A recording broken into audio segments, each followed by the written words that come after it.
Hello and welcome to Analysis with me, Jonathan Steele.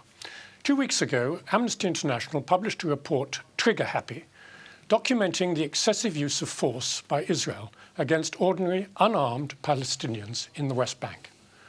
The 87-page report said that some of the actions of the Israeli military are willful and reckless against people who pose no direct or immediate threat. The Israeli government has countered this information, revealed in the report, by saying in a statement that the report fails to take into account the substantial increase in Palestinian violence initiated over the past year. At the same time, Israel justifies the expansion of colonial settlements in the West Bank through its security paradigm, the same justification that has been used to refute claims presented by Amnesty. So what is the situation on the ground in the West Bank in Palestine? And will this report potentially lead to any action at all from the international community? Joining me to discuss these points are Saleh Hijazi, human rights activist and researcher at Amnesty International, and Hakan Kamuz, a legal representative for the Turkish organization IHH Humanitarian Relief Foundation, which organized the famous Mavi Marmara Flotilla of Aid for Gaza in 2010. Welcome to you both. Let me start with you, Saleh. What are you actually alleging concretely in this report? Well, what we have looked at through on-field investigations, collecting a large body of testimonies from witnesses, families, lawyers, human rights defenders, journalists, etc., is that there has been a pattern of unlawful killings by Israeli forces in the West Bank. We looked particularly at unlawful killings in the context of protests, where Palestinians have been protesting illegal settlements, the detention of Palestinians, the killing of Palestinians, raids, arrests, etc. The occupation in general. What we have found is that the Israeli forces have repetitively used unnecessary and arbitrary force against peaceful demonstrators and excessive force in general against Palestinians who are protesting the occupation. Some of these unlawful killings, 3 cases which we have looked at, indicate that the killing may have been willful killing, which under international law in an occupied territory amounts to a war crime. And these were unarmed people, because the Israelis say that it's as a result of violence initiated by the Palestinians. These were protesters. As I said, we have this is field work that we've conducted over 3 years. We observed demonstrations. Many of these demonstrations were peaceful. So force, lethal and what we call less lethal force was used against these peaceful demonstrators unnecessarily and in an arbitrary manner. We have one case, for example, where a stone thrower was killed when an Israeli border policeman or soldier, fired a tear gas canister directly at his head from a very close range. This is Mustafa Tamimi from the village of Nabi Saleh, which holds weekly peaceful demonstrations against illegal settlements and occupation and its associated policies. Now, the Israelis say that these are not credible allegations. They come from people with a political agenda, and there's no real substantiation except the statements of the people themselves. Well, let me, again, we said, like, over 3 years we have conducted numerous field visits. During these times we've interviewed witnesses, family members, lawyers, journalists, medics, human rights defenders. We've collected photos to support whatever accounts we got, videos, medical reports. We wrote to the Israeli authorities also twice with our findings to ask them what they have to say about it. Once in 2013 and again before we published the report. And what was the reply? Well, we haven't received an official reply from the Israeli authorities other than what we've seen in the media. Well, how do you sort of judge the whole way that Israel investigates these kind of allegations? Unfortunately, I mean, one part of this reason is why you have this pattern of unlawful killing in the West Bank is that Israeli forces, soldiers and border policemen act with impunity. And this impunity is due in no small part to the near complete lack of proper investigations into basically what may amount to war crimes here. The Israeli authorities investigate since April 2011 every case of killing of a Palestinian civilian in the West Bank alone. These investigations are carried out by the military. So the military is investigating itself, which is neither independent nor impartial. And they are not transparent. So you don't know what how the investigations are carried out, what their findings are, and they usually take a very, very long time. Let me give you one example. On the 15th of January 2013, a young boy, Samir Awad, from the village of Budrus, was protesting along with his friends after a school exam, the wall that cuts through his village. A number of Israeli soldiers ambushed the boys, and they shot at Samir Awad 3 times, once in the leg, injuring him. He was able to run away. And while he's running away towards his village, so back away from the soldiers, he was shot again twice, once in the back and once in the back of the head. This investigation, and this is very close to the wall, this investigation is until now, according to the Israeli authorities, ongoing. This is more than a year since this killing of a 16-year-old boy. Well, Hakan, you were involved in the Mavi Marmara thing. The Israelis did set up an inquiry. I mean, could you have any faith in the kind of genuine independence of those sort of inquiries? Amnesty report points out a specific culture. In Israel, soldiers act, police and soldiers act in such a impunity that my friend's talking about. And there's an Order 101. I mean, if you go into details, it kind of gives the legal basis for their acts. Mavi Marmara volunteers were carrying humanitarian aid. This was well broadcast to the entire globe, and everybody knew what was loaded onto ships, and everybody knew who was on the ships, and everybody knows there was no arms in the ships, but yet Israeli soldiers raided the ships, especially Mavi Marmara. They've killed 9 civilians. They injured 56 people who were hospitalized for a long time. 1 still in coma in Turkey. 1 American citizen and 8 Turkish citizens were killed, and hundreds, scores of people were injured. They were all detained, treated inhumanely, and their possessions were stolen from them by Israeli soldiers. These are supposed to be the soldiers of the state. They have the attitude to use. This was in international waters. This was international waters. They didn't have no legal rights. Yet the retired Supreme Court Judge Turkel's report talks about it, and Amnesty International called it a whitewash, saying this was an act within the legal framework.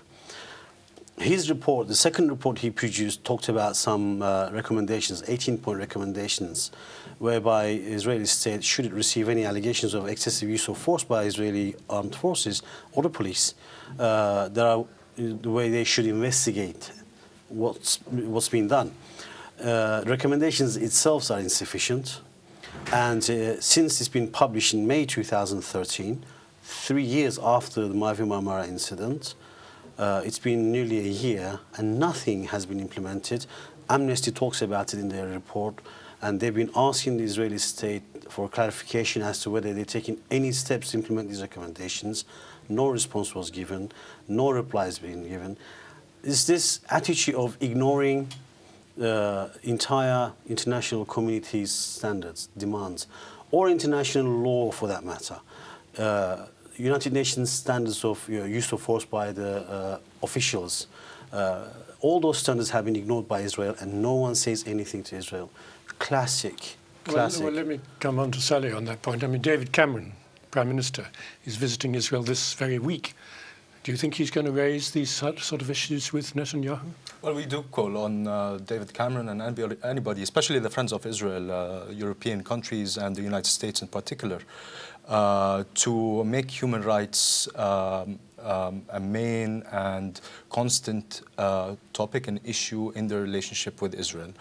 One of the main recommendations that we come out in the report is that we call on countries, especially those that are close to Israel, European countries and the US, to suspend all arms transfers to Israel until Israel meets its human rights obligations.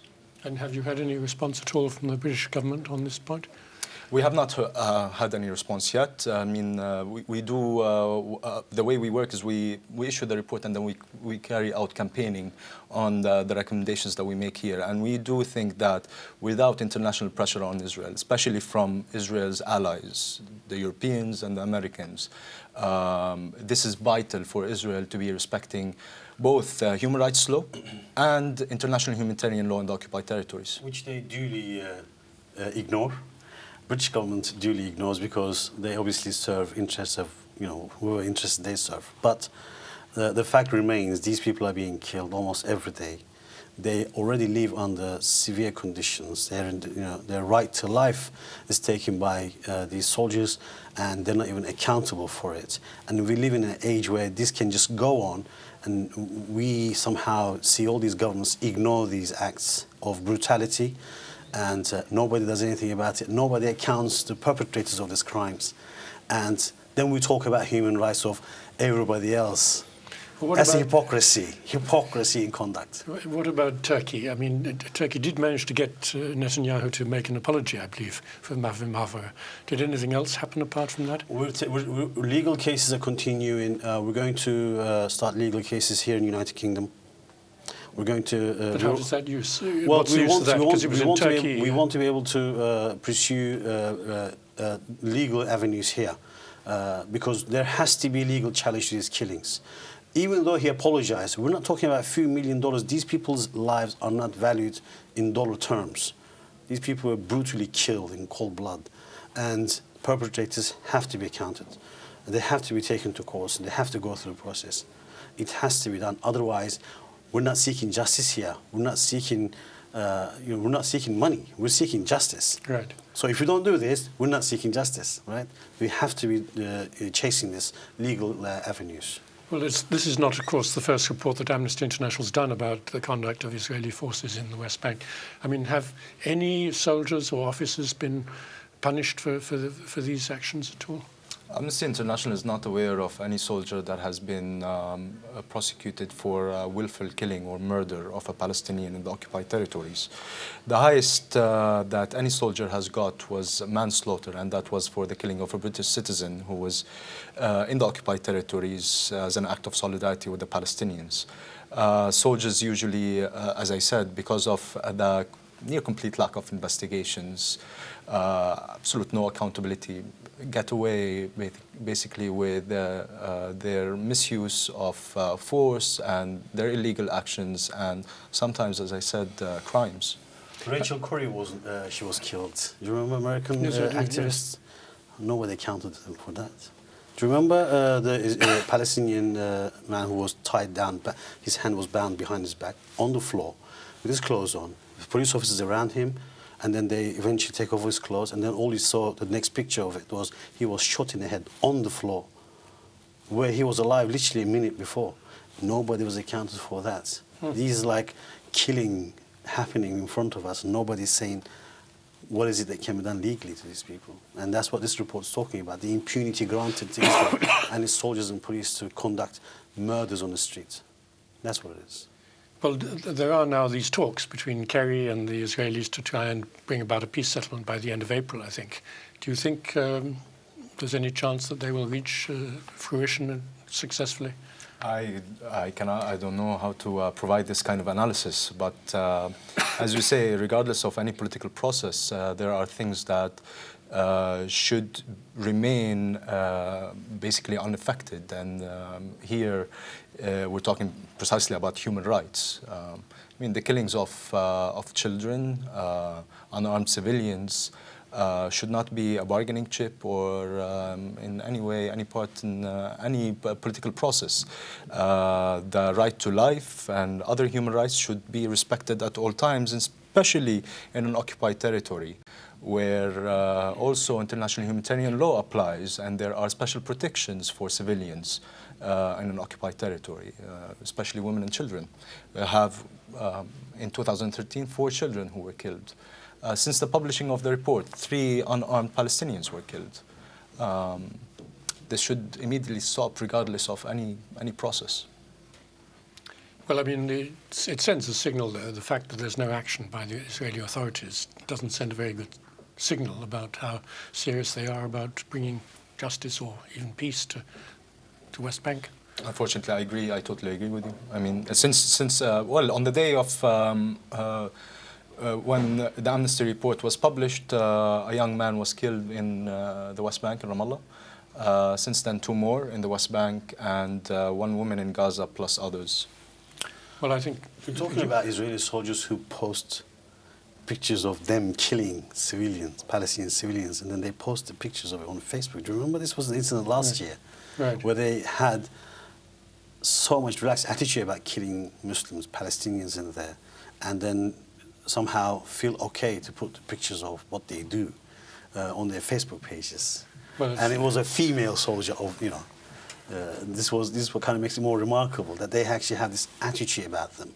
It's a culture that it's okay to do this, and that's why they get away with it. Nobody says anything to them. That needs to somehow be exploited. The world needs to know what these people are doing. They're just murdering people on the streets, innocent people every day. But it is true, I think, that some Israeli conscripts refused to serve in the West Bank, or even refused to go into the army at all. Correct. So there is some public opinion. Human conscience, I mean, at least there's few, but these are exceptions. They're not the rule. Exceptions, yes, they exist, but generally in Israel, that is the attitude. We need to defeat that attitude. Well, on that note, we'll have to end the first half of our program. On the second half, we're going to be talking about the plight of disabled Palestinians in the West Bank and in Gaza. What is being done for them, what much more should be done for them. So stay with us.